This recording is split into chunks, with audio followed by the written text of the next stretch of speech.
I'm SP from the GonnaGeek.com show, a weekly geek news podcast that is part of the GonnaGeek.com network. Just like the show you're checking out now, shows on the network are individually owned and opinions expressed may not reflect others. Find other amazing geek shows at GonnaGeekNetwork.com. Talk hard and enjoy the mindgasm. The Intellectual Podcast starts now. Welcome back to the Intellectual Podcast. I'm your host, David S. Dawson. Thank you once again for joining us on the show. I'd like to give a shout out to the Gonna Geek Network, the kind of plethora of podcasts of which we are a proud part at GonnaGeekNetwork.com. If you enjoy our show or you enjoy our sister program, the Sci-Fi Sunday podcast, I'm sure you will find content that you will love at Gonna Geek. So make sure you're going to GonnaGeekNetwork.com. Also, please support our show in the most simple way that you can by subscribing to the program. You can do that on Apple Podcasts. You can do that in the Google Play app. You can do it on Spotify. Wherever you listen to your podcast, please make sure that you subscribe to the Intellectual Podcast. It makes sure that when we put out new content, you're made aware of it and it can download to your phone. It's the best way to make sure that you don't miss anything that we put out. Today's show is one of those special moments for me. Every once in a while, there's a TV program or a movie that comes out that just kind of hits the cultural zeitgeist. Everybody talks about it. Anywhere you turn, you can't help but hear things about it. And this particular program, for me, this past year was The Mandalorian.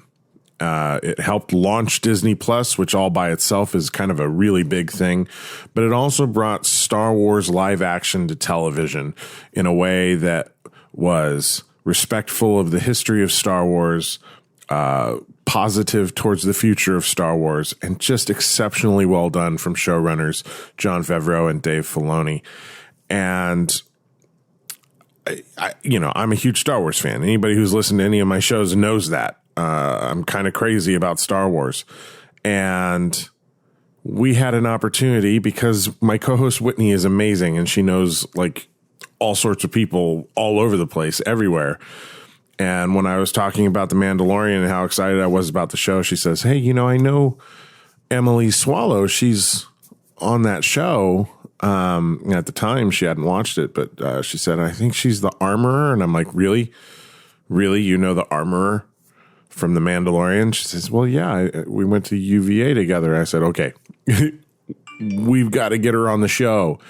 And Whitney Wegman Wood is incredible. She put the work in. She reached out to Emily.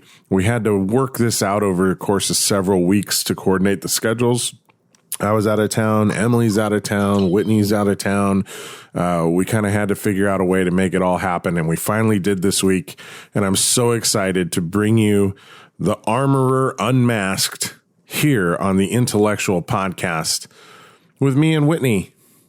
So enjoy and may the Force be with you. So cool. Hi, I'm David. Hey, David. And you know me, so. Sort of meet you. I know you. Talk to you. Yeah. So I'm super excited to have you on the show, but Whitney wants to talk to you a little bit about your history and how you got to where you are before I start geeking out on you like a Star Wars nerd. All right. All right. So should we do the intellectual intros and everything? Or? Sure. Welcome to the Intellectual Podcast. I'm David S. Dawson. I'm Whitney Wegman Wood. And we're going to geek out today with Emily Swallow. Many of you know her as the Armorer from The Mandalorian. Hello, Emily. Hi. Do I wait or do I talk? No, you're good. Whitney likes to be very formal on the intros. Yes, yes, I do. So we're talking to you. You're in New York right now, so you're calling in. I am. So yeah, just to start, I mean, obviously, everyone knows you as the Armorer right now, but I know you as a University of Virginia alum. So, wah. Wahoo wah. So can we start back from, we'll even further back. When did you decide that you wanted to be an actor? Ooh, it was a series of sort of nudges in that direction. I definitely wasn't one of those people who like had the blinding light telling me all of a sudden. I think just because like I love performing, but I was just interested in so many things. And I also didn't have any real like reference point for anyone who I knew personally who had gone into a career as an actor. So it didn't really seem like something that real people, meaning people that I knew, did. Well, because where did you grow up? I grew up in Jacksonville, Florida. To go all the way back, I was born in Washington, D.C., and I lived in Northern Virginia in Sterling until I was 7. And then we moved to Jacksonville, Florida. And my parents are both big music lovers. And I mean, lovers of the arts in general, but there was a lot of music in our home. My dad attempts to play many different instruments, and my mom sings. And I was in the church choir from a really early age and played the piano. And I started doing plays in school, and that was fun. I didn't really get any big parts in school, which I liked to remind my high school drama teacher of. Like, we did this production of Into the Woods, and I didn't even get cast. And I like to, I tell her, I'm like, tell your students that. Tell them that there is life beyond rejection from the school play. Like, it's all part of the thing. You gotta face a lot of heartache and just keep at it. So when I got to UVA, I was a Middle Eastern Studies major because I thought I would go into the Foreign Service. And my time was sort of split between that and the drama department. And as you know, Whitney, the UVA drama department is so welcoming, even if you're not a major. And I'm really grateful for that because I don't know that I would have wanted to major in it at that time. I didn't know it was what I wanted to do. So I did a whole lot of plays and wound up like spending most of my time there. And it wasn't until my last year at UVA that Richard Warner, who was one of my acting teachers, like Richard's amazing.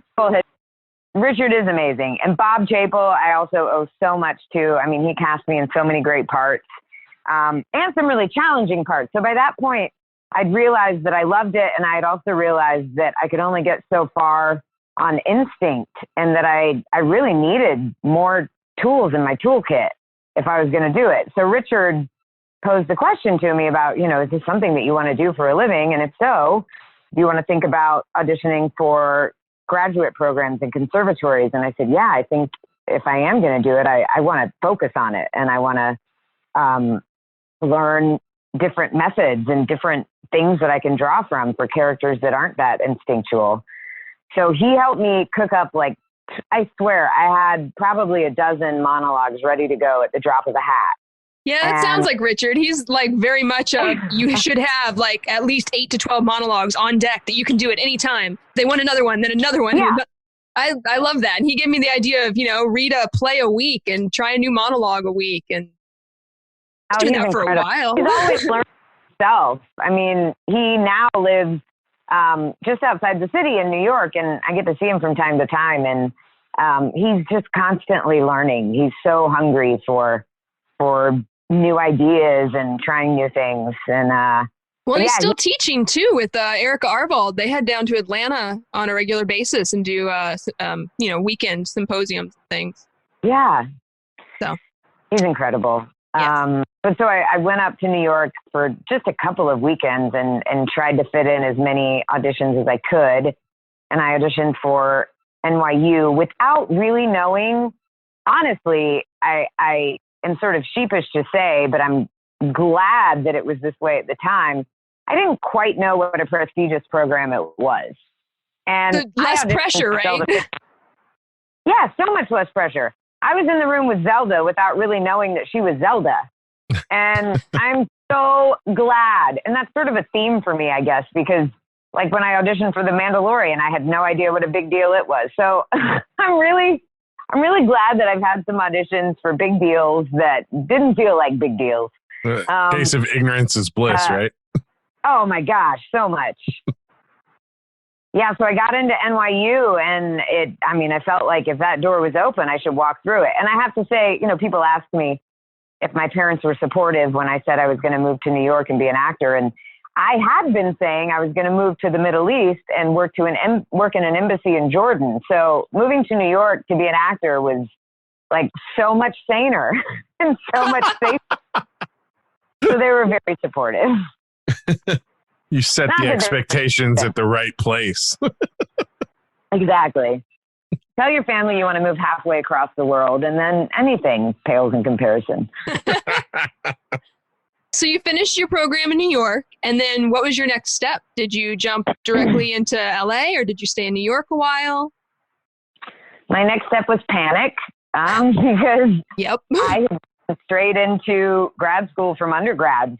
And I actually had a job immediately after I got out of school, because I was in the non-equity company for Shakespeare in the Park. So when that show ended in July, I guess, I freaked out, because it was the first time in my life that I wasn't in school and there was nobody telling me like where to go and what to do. And I did sign with an agent right out of NYU, which is incredibly fortunate, and I'm still with that agent today. Oh, that's great. Yeah, she's actually I'm still with the same agency, and the woman who was my agent is now my manager. Her name's Hannah Roth, and she's also such a dear friend, and I just feel so blessed by that relationship. That's so important to have an agent and a manager that you click with, and that it becomes almost a family relationship, I think, It really does. Yeah. Yeah.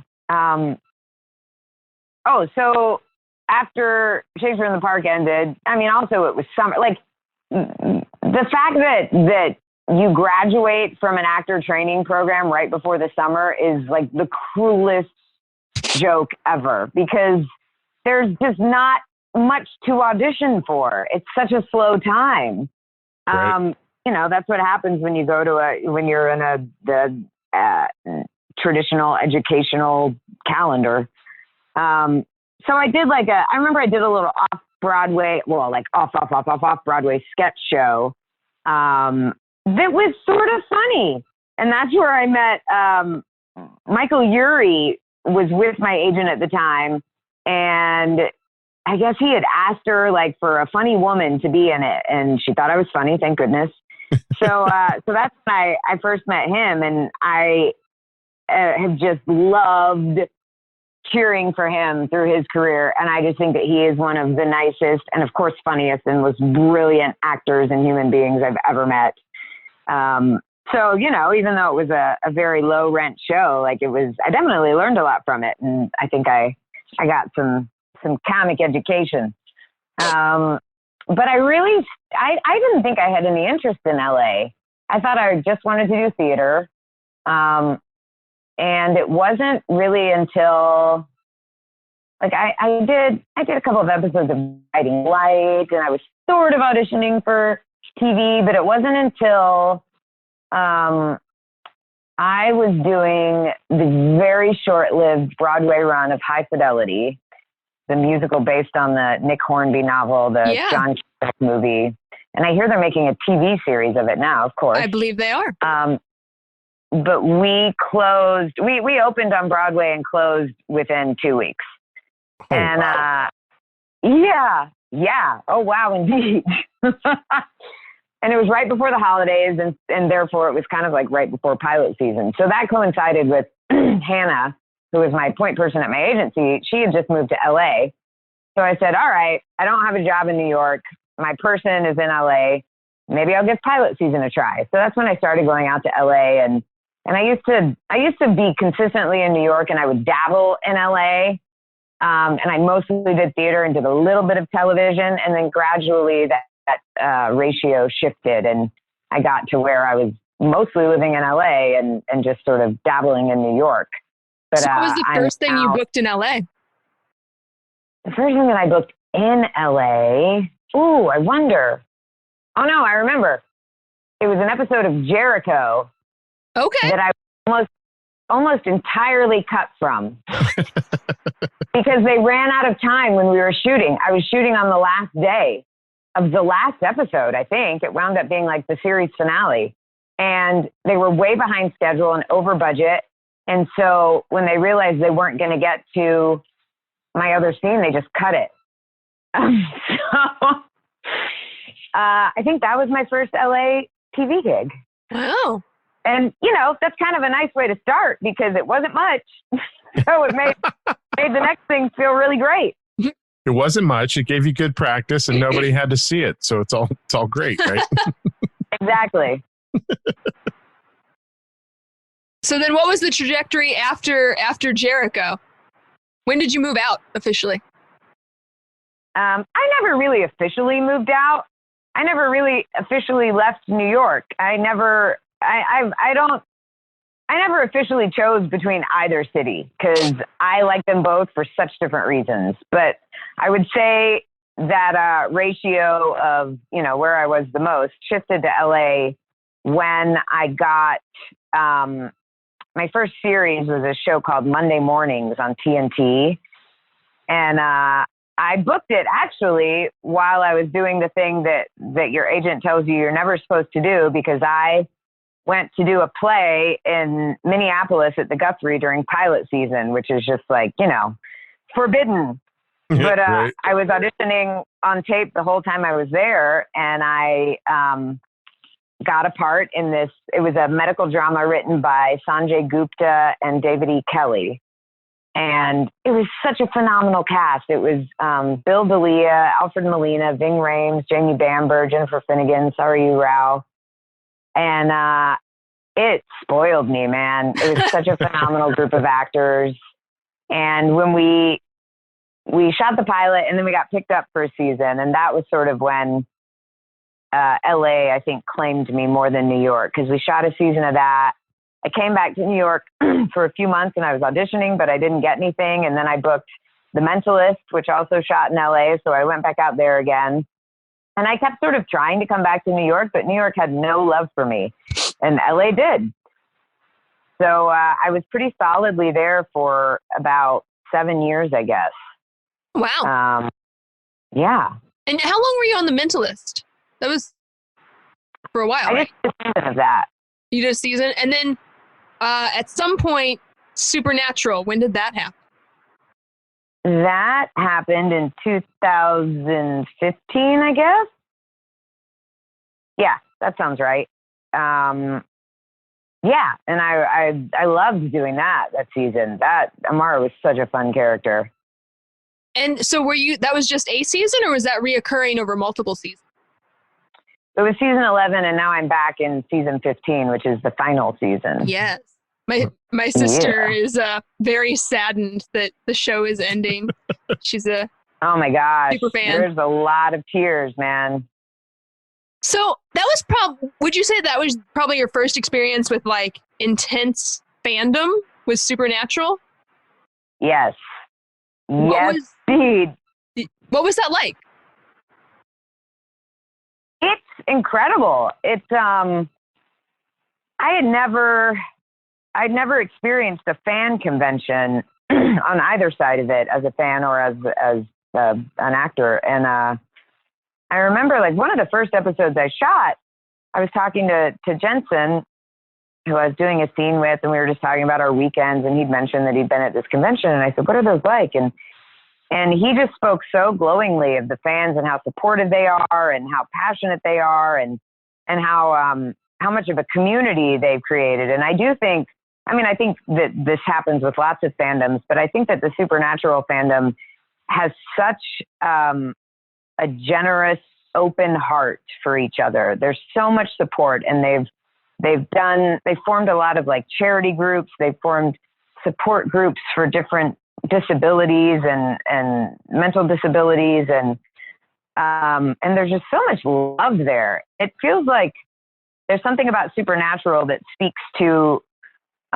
things that are wounded in people. I mean, not exclusively that, but I think that there are a lot of people who feel either misunderstood or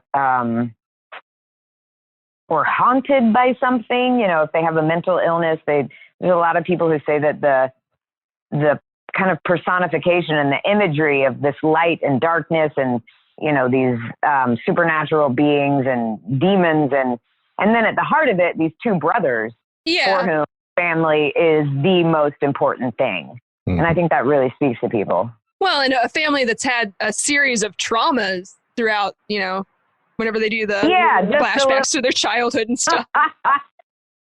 Oh my gosh. Yeah. Well, it's one of the things I love about genre television, genre film is the anything is possible kind of storyline of all of it. I think just rings true for a lot of people who are struggling with things, you know? Yeah. Yeah, definitely. People call it escapist, but I think it's just comforting to see stories that encourage you to think that you can overcome anything, even a demon or you know, whatever your personal demon is, it's represented on screen, really. Or going to hell for a while. Yeah, you know, we all feel like we go to hell for a while once in a while, right? Yeah. And then you escape and you realize it's not so bad. That's right. What was your first convention? My first one was, I want to say it was in Chicago. And it was, there's a company called Creation Entertainment that does, they do lots of conventions. Conventions that are, and they're all for, as far as I know, they're all for, like, each convention is exclusive to a particular TV show. So, but it was funny because I had just finished doing, so I have brown hair in real life for people who don't know what I look like. And I had just finished doing a play where I had to be blonde. So I went to the convention and on Friday nights at these conventions, there's karaoke.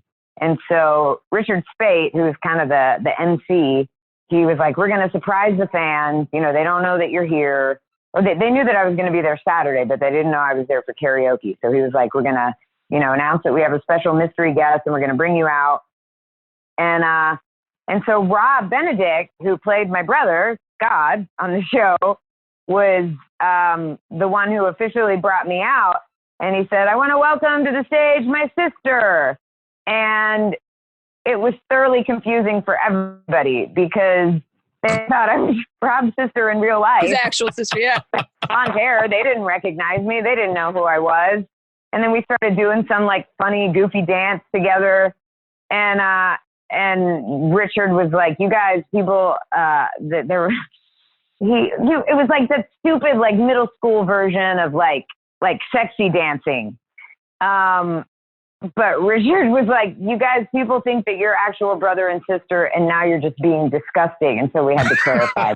No, I was his sister on the show. I play the darkness. My hair was a different color. Everything is okay. Still brings that up at most conventions. He loves to talk about the times that we were booty dancing. And well, it's the perfect convention story. I mean, yeah. Nice and fun and awkward. I mean, you know. Totally. You got to have an awkward convention story or 12. So I'm curious, in your times going to conventions, have you ever seen anybody cosplaying as your character?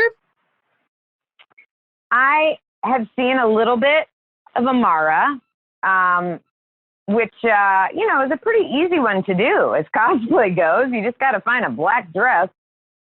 And I've seen various versions of that, including some very cute little girls dressed as Amara.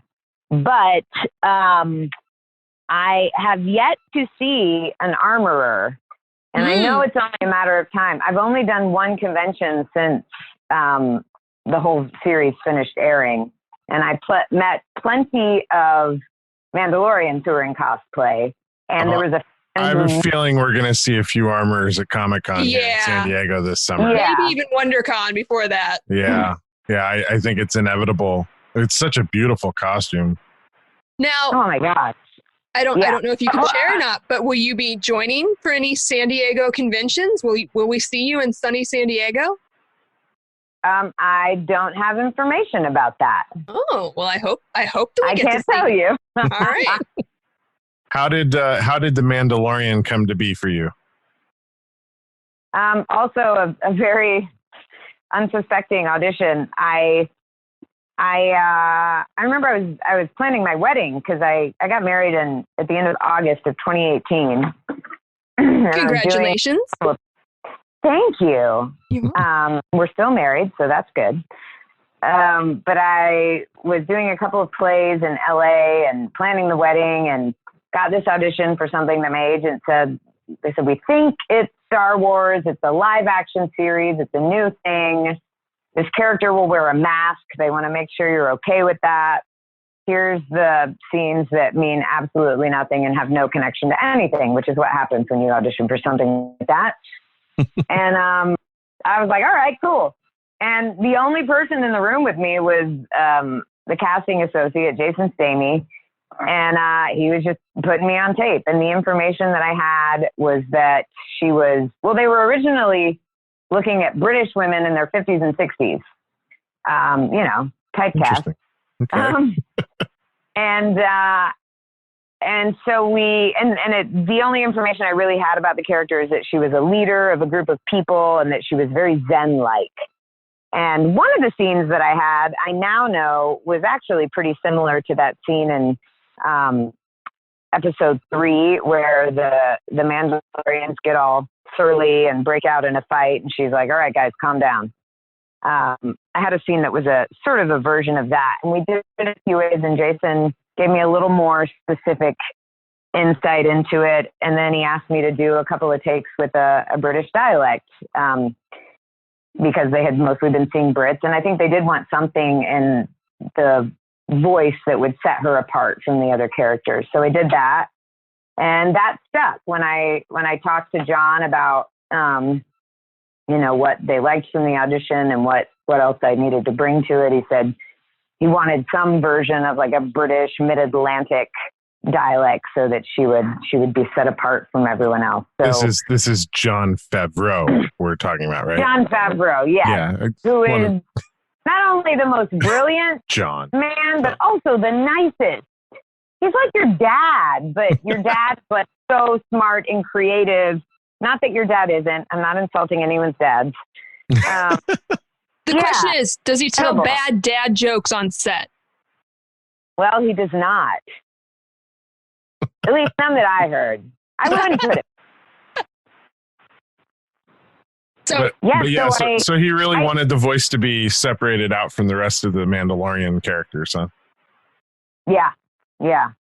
And I did all my work on the show before it was ever even announced, which was also something that I'm just so grateful for, because the whole time I was doing it, like, I knew it was a pretty big deal based on like the sets and the people that they had involved. Like, that was it was like Christmas every time I went to set. And the only way that I knew who else was in it, because they were secretive, even with those of us who were doing it, was whether if somebody was in a scene with me, then of course I knew they were in it, or if I saw their name on one of the dressing room doors. And I remember the day that I saw Giancarlo Esposito's name, and I freaked out because, Breaking Bad, how can you not think that he's a genius? But I never got to see him on set. I only saw his name on the door. And that was exciting. And like meeting Carl, and it was so thrilling. But yeah, I just knew so little about it, like while I was doing it, like what a big deal it was going to be. And I'm really glad, because once they announced it and all the anticipation started and all the speculation started, I was done with my work. So I didn't have to worry about it. No pressure. You just did the work, and then everything played itself out afterwards. Yeah. Yeah. So in regards to the work, so obviously you guys are in full armor, helmet. Was that a challenge to your acting? Because obviously it's kind of like mask work, or how did you approach that? Mm-hmm. Yeah, it's very much like mask work. And I felt so nerdy and cool that I could call upon my MFA training in mask work. And it wound up being very, very helpful. And it was challenging, but the challenges really informed the character in a helpful way. For instance, I could not see very well at all. And so it was really easy to run into things or to trip on things. And I mean, we had already discussed that we felt like the character, one of the images that Jon gave me to think about was the Kurosawa film Seven Samurai, and that, you know, formality of movement of the samurai warriors, and the simplicity of movement. Mm-hmm. And that was great, because if I moved too fast, I was probably going to fall on my face. So it was good that I had permission to move slowly and deliberately. And we were shooting episodes 1 and 3 at the same time with Dave Filoni and Deborah Chow. So we were all kind of learning together what the language of the movement was for these Mandalorians. Right. And it was so fun to get to do that and to try things out. And another thing that contributed to, for me, for being very sparse in my movement was, you know, when people can't see your face, they're looking so much more at your body. So any movement in your body is going to attract attention, and it can either direct the story the right way, or it can distract from the story. And so we were just trying things, and I was getting feedback on that in the moment, and we would try a scene one way, and then, you know, Deb would say, like, I think we need a little less, or you need to not, like, even when you tilt your head that way, it's a little too much. And it was so much fun to try that, because I've just never gotten to do anything like that on camera before. It's really cool. And we actually talked about it on our other podcast, the Sci-Fi Sunday podcast, about Star Wars' long tradition with mask acting, and how much emotion can be conveyed without ever seeing a character's face. And we're so used to reading people's faces for emotion. But I love that you're talking about how every little body movement, you know, affects the perception of what the emotion of the scene is. I think it's incredible work, what all of you did on The Mandalorian, because so many characters you don't see the face of. But everybody talked about this show, and everybody talked about the emotion of every scene. I mean, talking about with all my friends, nitpicking every little thing. And especially the scenes down in the covert, you know, every single person has a mask character's on. got a mask on. Yeah, right. But everybody's conveying some story of who they are, and they all have individual personality. It's really fantastic work, just across the board. And you know, my hat's off to you and the rest of the cast that pulled off such amazing work without one of the primary tools that actors like to use, right? Yeah. Well, thank you. I mean, everyone was working so hard, and it was, I knew, I mean, the success of the show has sort of been the icing on the cake, because it was such a satisfying experience just making it. Everyone across the board was working really hard, but was working with such joy and giddiness. Like there was this feeling on set that like we all felt like little kids, and we were getting to play in Star Wars world, and everyone was so stoked about that. I don't think anyone ever got jaded about it. In that regard, were you a Star Wars fan, like from the time that you were little? Like, were you a fan going into this? I was.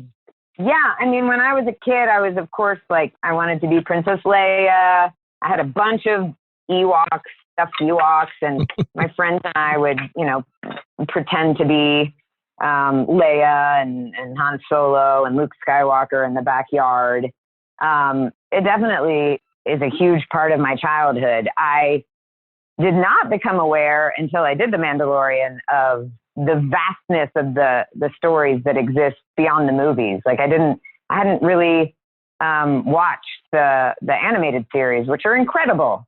Mm-hmm. And I haven't ever read any of the books, I guess. And I'm geeking out myself with all that I get to learn and all that I still haven't discovered. It's really incredible to me how vast this universe stretches. Well, especially the storylines with the Mandalorians, because Dave Filoni, as you know, in charge of the animated series, he's really expanded the storyline in the Mandalorians prior to this show. Yeah. And with, the big reveal at the end of this season, like definitely tied it into the storylines that he'd been building up in all those animated series. You should go back and check them out. They're pretty incredible. Well, I have now a little bit. I just hadn't. Some of the best storytelling in Star Wars has come out of Dave Filoni's work. So I was so excited when I heard him and Favreau were teaming up to do this. And it exceeded my expectations, I gotta say. Well, good. Did you that's an incredible compliment. Did you get to spend much time around the child? I know he's like in a bag in a scene with you. I gotta tell you, I had no idea what a big deal that guy was. Because I read the script for my episodes, and I think I got to see like one other script, but they were so super top secret. Right. I didn't know the full extent of the arc of the show, and I definitely knew. I mean, I got so excited when I was reading that script for episode 8, and I mean, I start talking about Jedi. That just like gave me shivers, and then I got to see that little puppet is so freaking cute. It's so dumb because you know it's not real, and it's still it's just not fair. I thought he was pretty cute, but I didn't know that he was going to be like the star of like every show ever in the world. He's like the star of existence right now. Yeah, kind of. Yeah, it's kind of crazy. It's like Yoda and Gizmo got together and had a baby. Oh, it totally is. Yeah, it's a good example. Yeah. So when you're working on a show like that and you're surrounded by so much effects work and stuff, how like puppeteering and stuff, how hard is it to stay in the scene and focused on what you're doing? I guess maybe because you're in a mask and you've got limited sight, it's maybe easier to cope with, but the most challenging parts for me were, I didn't have to deal with I didn't have to deal with green screen. The puppeteering actually looked really great in the scene. And, he didn't really do that much in the scene that I was in. However, because they hadn't, the whole time we were shooting, they didn't know for sure if the puppet was going to look right. And so every scene with the child, they shot with the puppet, and then they also shot a clean plate without the puppet so that they could animate it in if they wanted to. Right. And there's this amazing story that you may have already heard about Werner Herzog chewing everybody out for telling them that they were cowards. Yeah. So that was kind of weird. Like when we had to do like with IG-11 in that last scene, we had to do takes without anything there. And then we did some takes with a person standing there, and that's a little odd. And then all of my super badass forging sequences that look so cool were really long and very cumbersome to actually shoot. Partly because, I don't know if you know this, but I'm not an actual blacksmith. What? And so, they worked with me, and we had somebody on set to show me how to do things, and that was cool because I always love it when they didn't send you to 2 months of blacksmithing boot camp? I know, right? I wish. I would have liked that, actually. Be like Daniel Day-Lewis and go build my own forge in the woods. There you go. Be awesome. No, they did not do that. And that was coupled with those gloves that I was wearing were really big and baggy. And so it was hard to pick things up. I couldn't always tell. And they were very thick. So I couldn't always tell if I had a good grip on things. And thank God that, John, when we were shooting it, he was telling me that a lot of it was going to have the same feel of those scenes in, I want to say Rocket Man, and that's not it. That's Elton John. Iron Man. Iron Man, thank you. Yeah. Iron Man, those forging sequences. And so I was relieved to know that there was a vision in place to piece together these things You know, these little bits of me like hammering on steel and trying to drill things. I don't even remember exactly what I did. So I didn't have to deal with a whole lot of special effects acting. But when you do, I mean, I don't know. I feel like it's just a chance to connect to being a kid and like having to use your imagination a little bit more. And it's similar. I have done some video game work, some motion capture, and that, you know, you have nothing. You don't have any props. You don't have any scenery. So you just got to tap into that inner reserve of little kid imagination. Just play. Cool. Yeah. So this show also managed to pop out 2 catchphrases that are, you know, kind of like the modern day "May the Force be with you." So you got "I have spoken," which is great, but we probably won't hear again. And you got to utter what I view now as like the Mandalorian mantra. This is the way. Like, holy crap, right? Did you have any idea that was going to catch on like it has? I feel, well, I mean, obviously, no, not to the extent that it has. But I did know it was something special because there was just, I mean, in those scenes in that scene in episode 3 with all the Mandalorians, like that's their, I could just feel the energy in the room that it felt like that was a really important thing. But no, I did not imagine that it would be as big as it is. And I love it. I love seeing that hashtag everywhere. Yeah, my friends and we say it to each other every day. Yeah, I mean, it works in so many different contexts, right? Yeah, it's infinitely more usable than "May the Force be with you." Totally. Very true. Well, so is "I have spoken." My brother started trying to use that on his kids. Oh, that's funny. So you said obviously they did not send you to blacksmith boot camp. However, you have a pretty badass fight scene. Did you have to do any boot camp for the fight scene? I did train as much as I could in the short amount of time that we had, but that is not entirely me doing that fight. I wanted to so badly, but unlike a movie where you have like months and months, like TV just has a shorter turnaround. And so I saw the script and it was 3 weeks, I guess, before we were shooting that episode. Because we shot out of order and episode 8 was really early in the sequence. And I begged our fight choreographer, I was like, just tell me what I need to do. I will work nonstop. And he said, that's great. I'm glad you're so devoted, but you would need to train for, a year or more to have the ease of movement that we need for this. So I did train a little bit with somebody, and a lot of the basis for the fight is a martial art called Kali.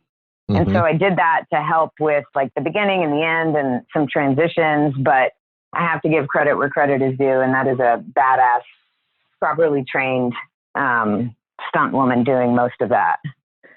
It's such a great sequence. Oh my gosh. Yeah. Well, and I mean, when I was watching it, because I saw that episode when everybody else did, I saw it when it aired on Disney, and my husband and I were sitting here and our mouths were just open in complete bafflement. It was so cool. And I was like, that's me. Oh, I love it. I love that you're watching it with the rest of us. Yeah. Yeah, we got to see the first 3 episodes at the premiere, but after that, it was just, we got to watch it when it came out. Yeah. As a director myself, I generally don't like to show the movies to my cast until like they can watch it with the rest of an audience. Mm-hmm. I like them having the experience that the audience is having, now, with them. Speaking of the premiere, what was it like having Chewbacca as your date? Oh my gosh. That was like the luckiest timing ever. It just so happened that we pulled up in our cars at the same time. And standing there,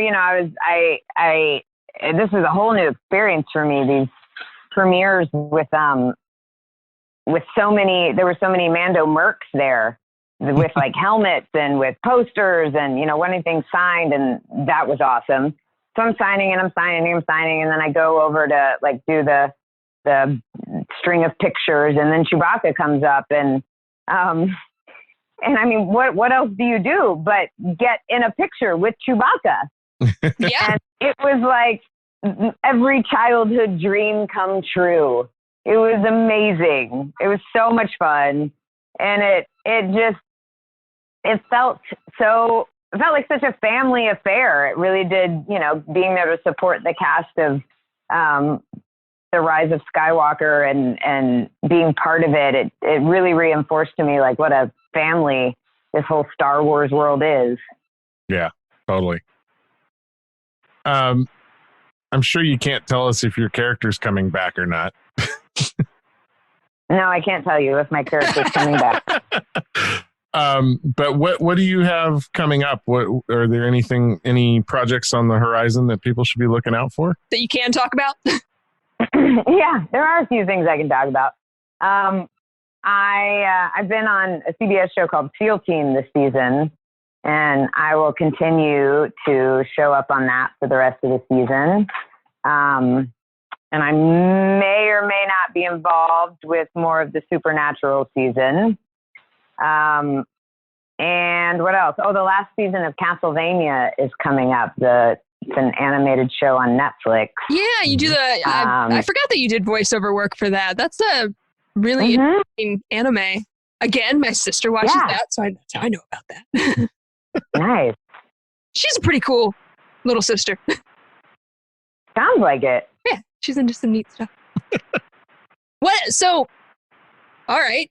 In regards to voiceover work, approaches to voiceover versus your general acting work, how does that differ? I mean, the process is the same for me, because even if you're only going to hear my voice and you're not going to see me, I still have to get into it physically. Right. So I guess that also means that I wind up looking like a crazy person a lot more, because you're often in the booth by yourself, or this was my experience with Castlevania, at least. Like, I rarely got to record in the booth with the person that I was in the scene with. So it was just me by myself, you know, moving around in whatever way I needed to move around and looking like a crazy person. But I'm familiar with that. I'm familiar with that process. Just so I can tie myself to the Star Wars world, since I'm talking to an actual Star Wars person. I did voice Yoda in a Star Wars fan film a year and a half ago. Yeah, Star Wars The Toy Stories. We actually won Spirit of Fandom and Best Stop Motion Animation at the Fan Film Awards last year with Lucas. Wow, congratulations. Pretty cool. Which means Filoni's heard my Yoda. I don't know that I can do it on the fly with you. The pressure. I know. I hate doing stuff on the spot. So if you don't want to, I totally understand. First. But I'll have Whitney send you a link so you can watch it.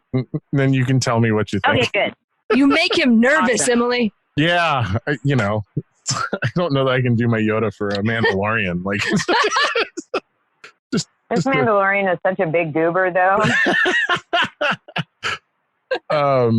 Yeah, no, I have too big a smile on my face. I can't get out of it. But yeah, like I did the same thing for my Yoda. Like I had my lines, but I didn't know anything of the rest of the script, and I didn't act with anybody else in the scenes. So I just had to do my lines and trying to figure it out. But yeah, trying to play a 3 foot tall, diminutive green fellow was I had to contort myself out a little bit to get the voice right. Yeah. So this discussion of voiceover actually brings me back to Mandalorian. When you guys are talking, do you have to do voiceover, or does it come through the mask well enough that it records live in scene? Oh yeah, they had. Part of the reason that the helmets were a little, they weren't heavy, but they felt very restrictive, because they had to stay exactly in place because of the mic that was inside. So they were recording us while we were doing the scenes. And then I did have to do a little bit of ADR afterwards, which was the easiest ADR I've ever had to do because I didn't have to. Right, you have to match anything. Out. And it was really cool because I was doing it while I was on, I was in a studio by myself, but I was on the like chat video, whatever, with Dave and with Jon, who was like jumping back and forth between doing, I think, color correcting for The Lion King and then doing ADR for The Mandalorian because the man does everything. And it was cool because we did change a little bit of the dialogue. There was some stuff that, like I think in the original script, I don't think I said the word Jedi. I think that was something that they added because they felt like it was unclear. Yeah, I could see that. So that was very cool. Trying to be too coy with the way it was written originally and then realizing, yeah, we just need to say it. Yeah. Yeah. Which thrilled me because I like getting to be the person who presents the exciting information. Yeah. You really did get to present the exciting information. There's a lot of mystery in that show, which I think is cool. For a series that so many people know so much about, they've found this interesting corner of the universe to tell that's not known by a lot of people, which is really cool.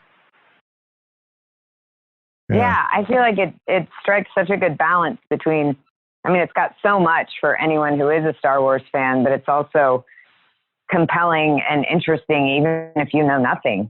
Yeah. I think it's brought a lot of people in who haven't been following Star Wars for a while, which is really cool.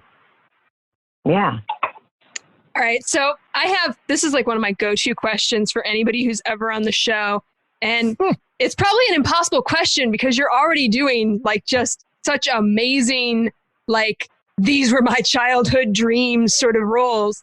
But do you have a white whale dream role out there that would be like, if you could just shout it out into the universe and make it happen tomorrow, what would it be? Oh, man. This is Whitney's favorite question. It's one of my favorite questions. I'm so bad with these questions. And people always, people ask for favorites a lot. And I think I'm somebody who avoids like choosing favorites. If I could do, yeah, definitely. Because the role that I hope to play someday is Mrs. Lovett in Sweeney Todd. Oh my gosh, you'd be so good at that. Why, thank you. You'd be hysterical, man. I think that would be a hoot. So yeah, that's one. You don't know this, David, but Emily's really funny. I mean, maybe you're getting the sense. I'm getting that sense, yeah. And anybody who's your friend would have to be, so, Oh, somebody should do that. Somebody should do that for you. That'd be great. Anyone out there who's just... You're going to get the phone call in 3 days. Just wait for it. All right. And my next go-to question, I feel like you'll have a good one for this. What is the best piece of advice that you have ever received about the industry, and who did you get that advice from? Man, I've gotten lots of good advice. But I don't know, the one that's jumping out to me is so simple, but I think it holds so much behind it. And I'm probably going to mess it up, but I did a play. I think it was the play I was doing when I auditioned for The Mandalorian. I did a production of Henry IV, parts 1 and 2 out in LA with Tom Hanks playing Falstaff. Wow. And he is also one of the nicest people in the world. And there was some advice he got, actually, because our director for that show was Dan Sullivan. And Dan had directed Tom when I think that he had just graduated from college or something. It was summer stock. And they were doing The Taming of the Shrew. And I feel like the story goes that Dan, they all got to rehearsal and they were kind of like waiting for Dan to tell him what to do. And he said, well, you have to come with ideas so that I can tell you if they're good or not and shoot them. And it's such a simple thing, but I do think that sometimes we can like show up and think that like the director is gonna have this, grand vision, and then we'll just figure it out after that. But I think that part of being an actor is being willing to have really bad ideas. Because sometimes you have to sort through the bad ones to find the good ones. And even if like the one that you try sucks, it might get you to the next one that's going to be brilliant. And I was told in grad school that I got a sit down and a talking to after my first semester, because I went into grad school like still very much in this like system of education mindset of like, okay, what do I need to do to get an A? What do I need to do to make the teachers happy, to succeed? And you can't do that in the creative field. I think you and I got the same talking to first semester of grad school. Just saying. Yeah? Yeah. Oh, thanks a lot, UVA. So they said to me, they were like, you are going to be very boring as an actor, and you're going to be very bored if you don't fail, if you're not willing to let yourself screw up. And they were like, you keep trying to figure out how to get this right and what it is that we want. And if you're going to do that, this is not the place for you. And of course it was like soul crushing to the Little Miss Good girl who wanted to get all A's, but it was, I needed to hear that both as an actor and as a person, because I think that's true in life too. Like look at all the like self-help gurus and all these different like systems we try to get things just right, but there's no right. There's just whatever path that you're on, and you learn so much from the failures. Oh gosh, I had this exact conversation with a friend of mine a month ago. She was fighting with herself over whether she should move back to New York or come back to San Diego, and she was tearing herself up trying to make this decision because she didn't want to make the wrong choice. And I finally told her, I'm like, there is no wrong choice. There's just a choice. Make it and go with it and see where it takes you, but don't fret over whether it's right or wrong, because the only wrong thing is not having a choice, Totally. And I love it. I love it when actors show up with big, bold choices, and whether they're completely on the right path with the view I have for the role or not, at least we've got a place to start a dialogue from, to actually work on things. Yeah. Somebody who comes with an empty head, nothing to work with there. No. Well, that's a good piece of advice that you got from Tom Hanks that he got from the director. The other thing he said, though, is show up on time and know your lines.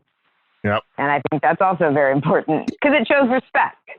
Oh, the know your lines bit. I'm trying to figure that one out for myself right now. Having a hell of a time trying to memorize lines in a film I'm going to be in a couple weeks. So.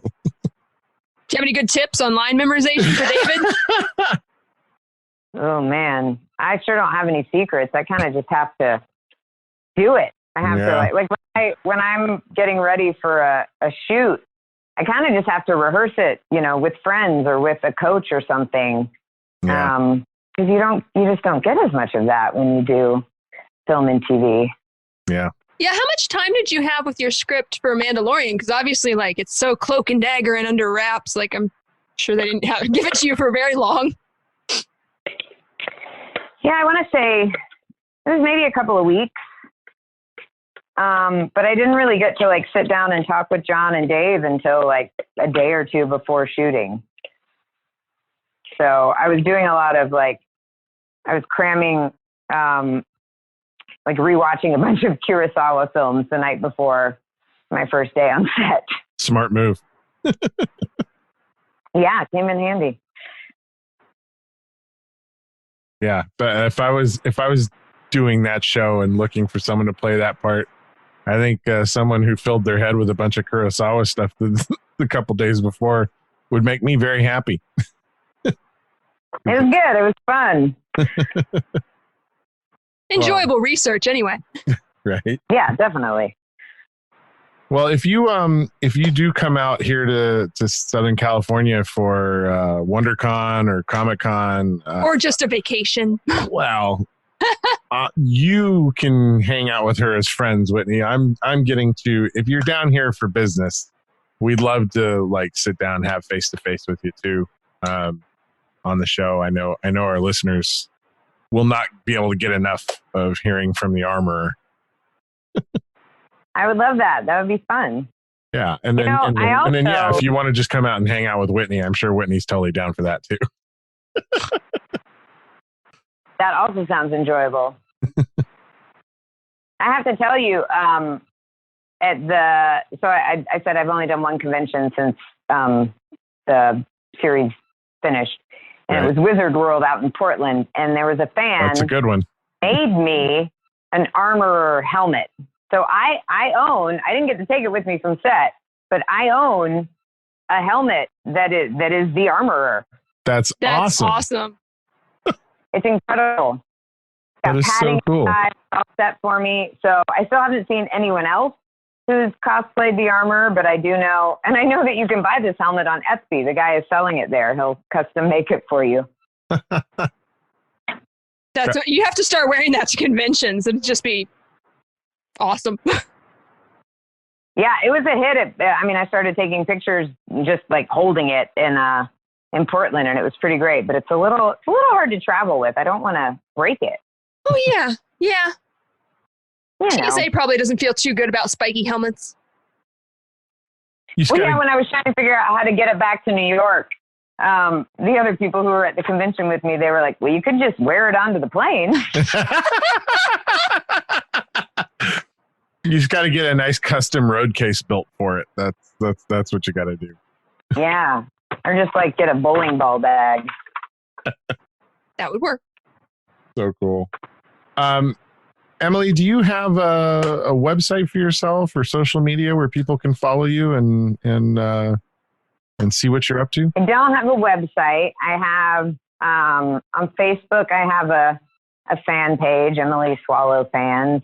And then on Twitter and Instagram, my handle is the same. It's Biggie Swalls, which is BIGESWALLZ. And I try to keep up. I can't always, but I do love. I come from theater where you get to interact with your audience, and one of the things I love about social media is that you kind of get to interact with your audience.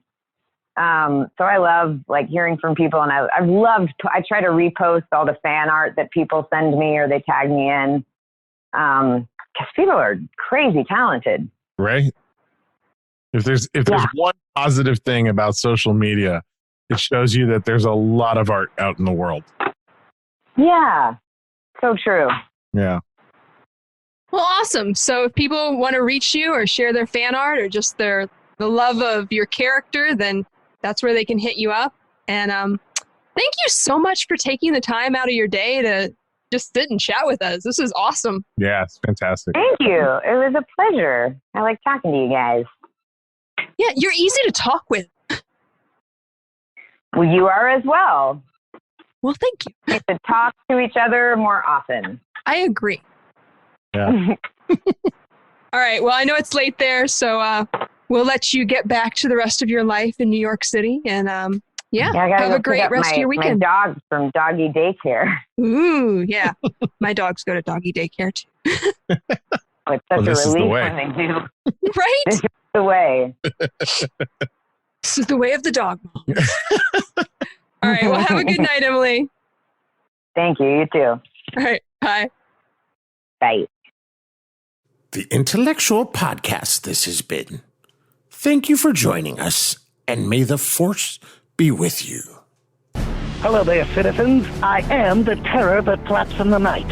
I am the floaty that will not flush no matter how many times you try in the toilet bowl of crime. I am Darkwing Duck, telling you please, talk hard and enjoy the mindgasm. Whatever the heck that means. After all, you are watching Intellectual Podcast with your ears.